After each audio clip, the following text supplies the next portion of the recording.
Welcome to our channel. இன்னைக்கு நாம summer special mango mousse எப்படி பண்ணுறதுன்னு தான் பார்க்க போகிறோம். இது கூடவே கொஞ்சமாக கேரமலைஸ் பண்ண வால்நட் சேர்த்து சாப்பிட்டிங்கன்னா செம்ம டேஸ்ட்டாக இருக்கும். ஸோ இது எப்படி பண்ணுறதுன்னு பார்த்துடலாமா? ஃபஸ்ட்டு ஒரு கப் அளவுக்கு விப்பிங் க்ரீம் எடுத்திருக்கேன். அது நான் இந்த மாதிரி ஒரு மிக்சிங் பவுலில் சேர்த்துட்டு ஃபஸ்ட்டு ஒரு 2 நிமிஷம் ஸ்லோவாக பீட் பண்ணுங்கள். அதுக்கப்புறம் நல்லா ஹை ஸ்பீட் வச்சு ஒரு 5 நிமிஷம் பீட் பண்ணிங்கனாலே இந்த மாதிரி நல்லா ஸ்மூத்தாக கிடச்சிரும். நம்ம கேக்குக்கெலாம் விப்பிங் க்ரீம் பீட் பண்ணும்போது நல்ல ஸ்டிஃப் பீக் வேணும். பட் இந்த மூஸ்லாம் பொறுத்த வரைக்கும் இந்த மாதிரி நல்ல சில்கியாக ஸ்மூத்தாக இருந்தால் தான் மூஸ் பர்ஃபெக்டாக கிடைக்கும். இப்போ நம்ம பண்ணி வச்சுருக்கிறதுலேருந்து ஒரு 1/4 கப் தனியாக எடுத்து வச்சுருக்கேன்.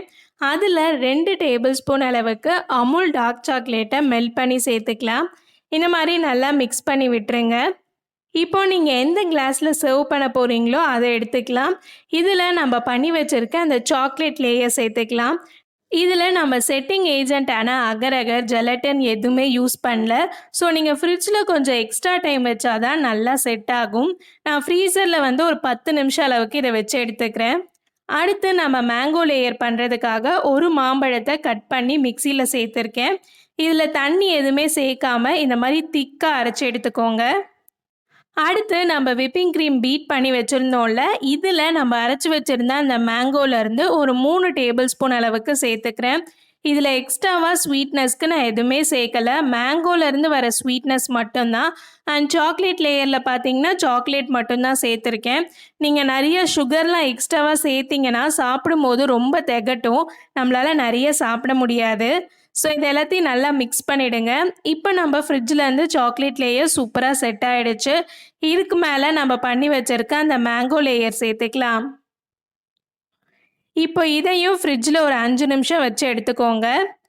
இப்போ இதுக்கு மேலே மேங்கோ பியூரே பண்ணி வச்சுருந்தோம்ல, அதை சேர்த்துக்கலாம். இந்த மாதிரி நல்லா லெவல் பண்ணிவிட்டு சர்வ் பண்ணுறதுக்கு முன்னாடி ஒரு 10 நிமிஷம் ஃப்ரீசரில் வச்சுட்டு அதுக்கப்புறம் சர்வ் பண்ணுங்கள். இந்த கேப்பில் நம்ம கேரமலைஸ்டு வால்நட் பண்ணுறதுக்காக ஒரு 1/4 கப் சுகரை பேனில் சேர்த்துருக்கேன். அதே பேனில் ஒரு 1/4 கப் அளவுக்கு வால்நட் சேர்த்துக்கோங்க. இப்போ எல்லாத்தையும் நல்லா மிக்ஸ் பண்ணிடலாம். இந்த மாதிரி பண்ணும்போது உங்களோட சுகரும் நல்லா கேரமலைஸ் ஆகிடும், வால்நட்டும் சூப்பராக ரோஸ்ட் ஆகி நல்லா கிறிஸ்பியாக கிடச்சிரும். இப்போ அடுப்பை ஆஃப் பண்ணி தனியாக எடுத்து வச்சுருங்க. இப்போ நம்ம ஃப்ரிட்ஜில் மேங்கோ மூஸ் சூப்பராக செட் ஆகிடுச்சு. இதுக்கு மேலே கொஞ்சமாக கட் பண்ண மேங்கோஸ் அண்ட் நம்மளோட கேரமலைஸ்டு வால்நட் சேர்த்துக்கலாம். சீரியஸாகவே செம்ம டேஸ்ட்டாக இருந்துச்சு. மேங்கோ மூஸ் நல்லா ஸ்மூத்தாக இருந்துச்சு. அது கூட இந்த வால்நட் சாப்பிடும் போது செம்மையாக இருந்துச்சு. ஸோ கண்டிப்பாக இந்த ரெசிபி ட்ரை பண்ணி பாருங்கள். இதே மாதிரி குக் வித் கோமாளி ரெசிபீஸ்லாம் கண்டினியூஸாக பார்க்கணுன்னா மறக்காமல் சேனலுக்கு சப்ஸ்கிரைப் பண்ணிக்கோங்க. பாய் பாய்.